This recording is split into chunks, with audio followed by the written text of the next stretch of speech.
Next ആണ് well diversified structure of financial institution. Just general ഇതാണ്, നിങ്ങളൊന്ന് അറിഞ്ഞിരിക്കാൻ വേണ്ടിയിട്ട് പറയുകയാണ്. എന്തൊക്കെ ഡൈവേഴ്സിഫിക്കേഷൻ അല്ലെങ്കിൽ എന്തൊക്കെ മാറ്റങ്ങളാണ്. പണ്ടത്തെ പോലെ എന്താ പറയുക, കുറച്ച് ഇൻവെസ്റ്റ് ചെയ്യുക, കുറച്ച് ആൾക്കാർ കടം വാങ്ങുക എന്നുള്ള സിസ്റ്റത്തിൽ നിന്നും വേർതിരിച്ചിട്ട് എന്തൊക്കെ ഡൈവേഴ്സിഫിക്കേഷൻസ് ആണ് വന്നതെന്നാണ് പറയുന്നത്.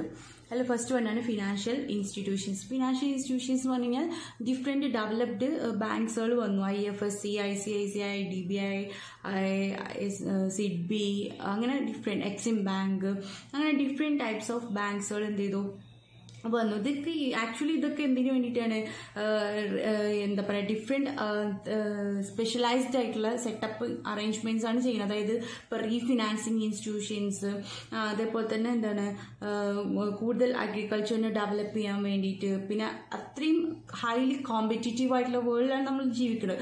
സോ എന്താണ്, അത്രയും ഫിനാൻഷ്യൽ മാർക്കറ്റ് കുറച്ചുകൂടി ലിബറലൈസ്ഡ് ആയി കഴിഞ്ഞ് കഴിഞ്ഞാൽ എന്താ ചെയ്യാൻ പറ്റുള്ളൂ, നമുക്ക് ഡെവലപ്മെന്റ്സ് വരുള്ളൂ. സോ അതിന് വേണ്ടിയിട്ടുള്ള different types of financial institutions വന്നിട്ടുണ്ട്. പിന്നെ നെക്സ്റ്റ് സെക്കൻഡ് വൺ ആണ് നോൺ ബാങ്കിങ് ഫിനാൻഷ്യൽ കമ്പനീസ്. നമുക്കറിയാം ഇപ്പോൾ ഒരുപാട് നോൺ ബാങ്കിങ് ഫിനാൻഷ്യൽ കമ്പനീസ് ഉണ്ട്, ലോഞ്ച് ചെയ്തിട്ടുണ്ട്. അതായത് നമുക്കറിയാം NBFCs എന്നാണ് നമ്മളതിനെ ഷോർട്ടായിട്ട് പറയാം. നോൺ ബാങ്കിങ് ഫിനാൻഷ്യൽ കമ്പനീസിന് NBFCs എന്നാണ് നമ്മൾ ഷോർട്ടായിട്ട് പറയുക. അതായത് ഇപ്പോൾ ഹയർ പർച്ചേസ് ആയിക്കോട്ടെ, ലോൺസ് ആയിക്കോട്ടെ, ഇപ്പോൾ എക്യുപ്മെൻറ്റിന് വേണ്ടിയിട്ട്, അതുപോലെ തന്നെ leasing, mutual benefits, chit funds, ഇപ്പോൾ ചെറിയ ചെറിയ 1000 രൂപ കളക്ട് ചെയ്തിട്ടുള്ള ഫണ്ട്സ്. ഇപ്പോൾ നമുക്കറിയാം KSF, ഇതുപോലത്തെ മുത്തൂറ്റ് ഫിൻകോപ്പ്, മുത്തൂറ്റ് ഫിനാൻസ്, ഇതേപോലത്തെ ഇതിനൊക്കെ എന്ന് പറയുന്നത് നോൺ ബാങ്കിങ് ഫിനാൻഷ്യൽ കമ്പനീസ്. ഇതൊക്കെ RBI ഒക്കെ ഇതിന് പെർമിഷൻ കൊടുക്കുന്നതുകൊണ്ട് നമ്മൾ എന്ത് ചെയ്യുന്നത്, കുറച്ചുകൂടി ഡെവലപ്പ് ചെയ്ത് തന്നെ. ചിലപ്പോൾ നമുക്ക് കമ്പാരിറ്റീവ്ലി ഇൻട്രസ്റ്റ് റേറ്റ് ചിലപ്പോൾ കൂടുതലായിരിക്കാം. എന്നിരുന്നാലും ഇതൊക്കെ RBI പ്രൊവൈഡ് ചെയ്യുന്നതുകൊണ്ടാണ് നമുക്കിത് എന്താ പറയുക, കൂടുതൽ നമ്മളെ ഫിനാൻഷ്യൽ ഇൻസ്റ്റിറ്റ്യൂഷൻ ഡൈവേഴ്സിഫൈ ചെയ്യാൻ ഹെൽപ്ഫുൾ ആയിട്ടുള്ളത്. ഇനി നെക്സ്റ്റ് വരുന്നതാണ് മ്യൂച്വൽ ഫണ്ട്സ്. മ്യൂച്വൽ ഫണ്ട്സ് എന്ന് പറഞ്ഞിട്ടുണ്ടെങ്കിൽ ഇപ്പോൾ ഏറ്റവും കൂടുതൽ ഇന്ത്യൻ സ്റ്റോക്ക് മാർക്കറ്റിൽ ഏറ്റവും കൂടുതൽ ഡെപ്ത് സെഗ്മെന്റ് ആയിട്ട് ഏറ്റവും ആക്റ്റീവ് പാർട്ടിസിപ്പേഷനാണ് മ്യൂച്വൽ ഫണ്ട്സിന് ഉള്ളത്. അപ്പം നമുക്കറിയാം SBI, അതേപോലെ PNB, BOP അല്ലെങ്കിൽ LIC ഒക്കെ പ്രൊവൈഡ് ചെയ്യുന്നതാണ് UTI മ്യൂച്വൽ ഫണ്ട് ലിമിറ്റഡ്. ഇപ്പം അതായത് ഈ ഒരു കാര്യം നിങ്ങൾ മനസ്സിലാക്കുക, മ്യൂച്വൽ ഫണ്ട് ചെയ്യണമെങ്കിൽ it should be registered under the SEBI and the functions under the mutual fund regulation. Mutual fund റെഗുലേഷന്റെ ഫങ്ഷൻസ് ബേസ് ചെയ്തുകൊണ്ടായിരിക്കും അതിലത്തെ ഈ മ്യൂച്വൽ ഫണ്ടിന്റെ എല്ലാ ആക്ടിവിറ്റീസും നടക്കുക. മാർച്ച് 31, 2007 755 മ്യൂച്വൽ ഫണ്ട്സ് ആയിരുന്നു ഉണ്ടായിരുന്നത്. ലാസ്റ്റ് ഫിനാൻഷ്യൽ ഇയറിൽ 163 സ്കീംസും കൂടി വീണ്ടും ആഡ് ചെയ്തിട്ടുണ്ട്. അപ്പം 755 പ്ലസ് 163 വീണ്ടും ആഡ് ചെയ്തിട്ടുണ്ട്. ഇപ്പം ലേറ്റസ്റ്റ് ആയിട്ട് ഇനി എത്രത്തോളം ആഡ് ചെയ്തെന്ന് അറിയില്ല. അപ്പോൾ ഞാൻ റെഫർ ചെയ്യുന്ന ടെക്സ്റ്റ് ബേസ് ചെയ്തിട്ടാണ് ഞാൻ പറയുന്നത്. അപ്പോൾ നെക്സ്റ്റ് വണ്ണാണ് introduction of the online trading. നമുക്കറിയാം ഓൺലൈൻ ട്രേഡിംഗ് നമുക്ക് അറിയുന്നതാണ്. ഇപ്പം ഓരോ ദിവസം നമുക്ക് എന്ത് ചെയ്യാൻ പറ്റും, സ്വിച്ചും ചെയ്യാൻ പറ്റും. അതേപോലെ തന്നെ എന്താണ്, നമുക്ക് നമ്മുടെ മാർക്കറ്റിലെ എത്രത്തോളം റിസ്ക് ഉണ്ട്, ആ റിസ്കിനെ കംപ്ലീറ്റ് ആയിട്ട് മാനേജ് ചെയ്തുകൊണ്ട് നമുക്ക് ഈസി ആയിട്ട് ഓൺലൈൻ ട്രേഡിംഗ് നടത്താൻ പറ്റും. ഞാൻ നേരത്തെ പറഞ്ഞ പോലെ മ്യൂച്വൽ ഫണ്ട്സ്, ഇപ്പം നിലവിലെ മ്യൂച്വൽ ഫണ്ട്സ് എത്രയെന്നുള്ളത് എനിക്ക് കാണിച്ചു തരാം. Just wait.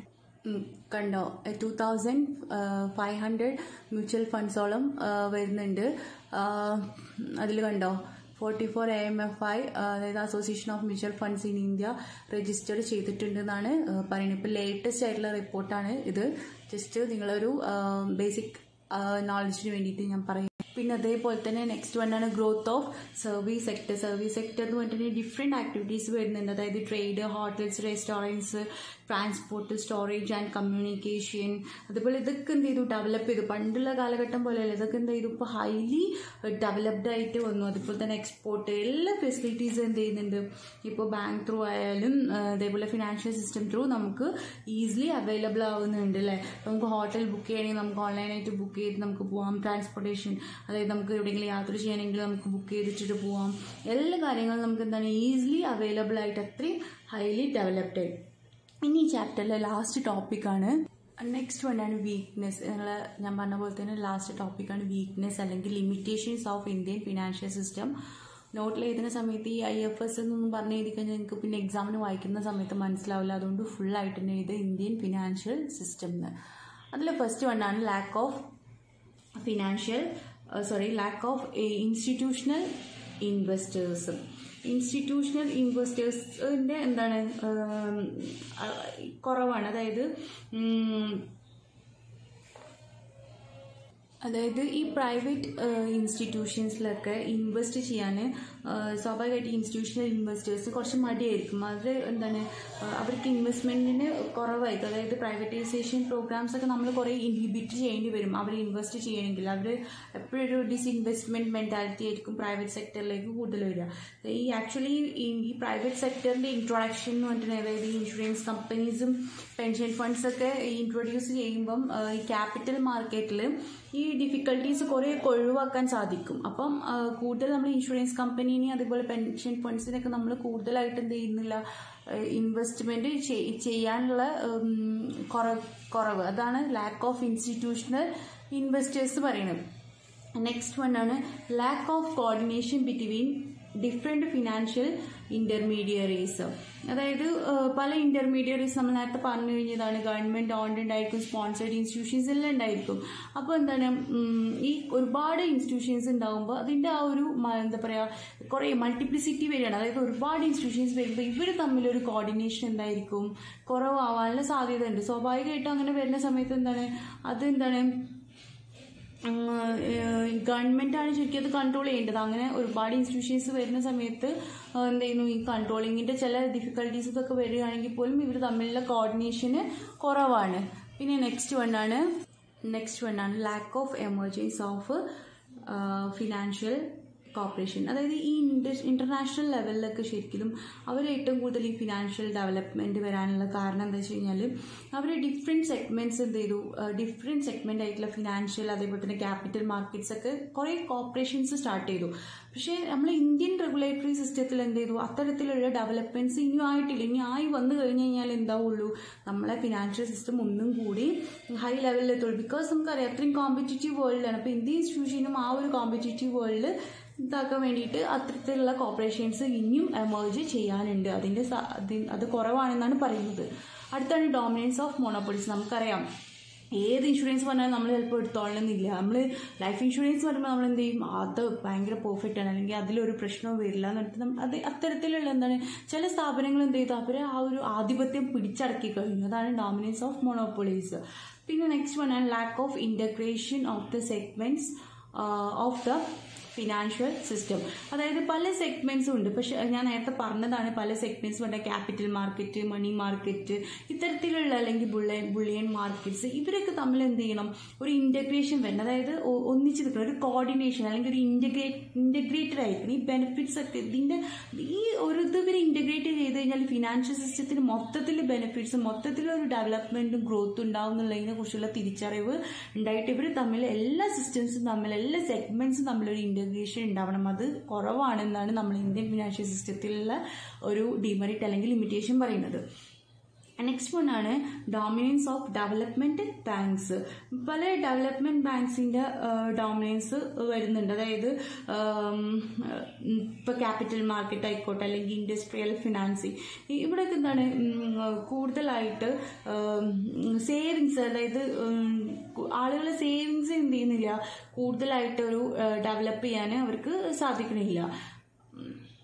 അപ്പം ഇതേപോലെ തന്നെ എന്താണ് ഈ ഒരു നമ്മളെ ഇന്ത്യൻ ഫിനാൻഷ്യൽ സിസ്റ്റത്തിന്റെ ഒരു ലിമിറ്റേഷൻ ആണ്.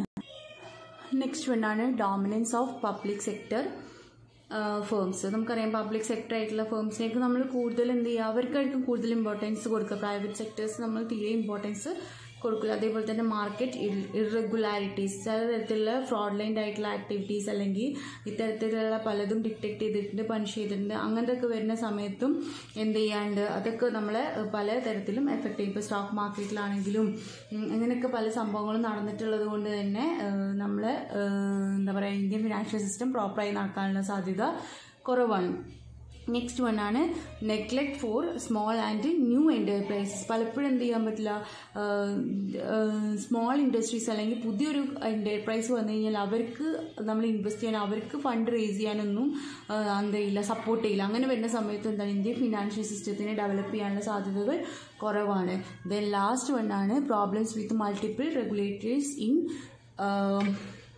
ഇന്ത്യ. അതായത് പുതിയ പലതരത്തിൽ ഇപ്പോൾ രണ്ട് റെഗുലേഷൻസ് ഒക്കെ വരുന്ന സമയത്ത് അതൊരു ആർട്ടിബ്രേജാണ്. ശരിക്കും അതൊരു എന്താ പറയുക, ഇങ്ങനെ മാറ്റങ്ങൾ വരുമ്പോഴൊക്കെ നമ്മൾ ഇന്ത്യൻ ഫിനാൻഷ്യൽ സിസ്റ്റത്തിനെ ഒരുപാടായിട്ട് എഫക്റ്റ് ചെയ്യും. അപ്പോൾ ഇതൊക്കെയാണ് വീക്ക്നെസ്സുകൾ എന്ന് പറയുന്നത്. നിങ്ങൾ എഴുതുമ്പോൾ ഒരു പോയിന്റ്സ് മനസ്സിലാക്കി എക്സ്പ്ലെയിൻ ചെയ്തിട്ട് നോട്ടിൽ എഴുതുക.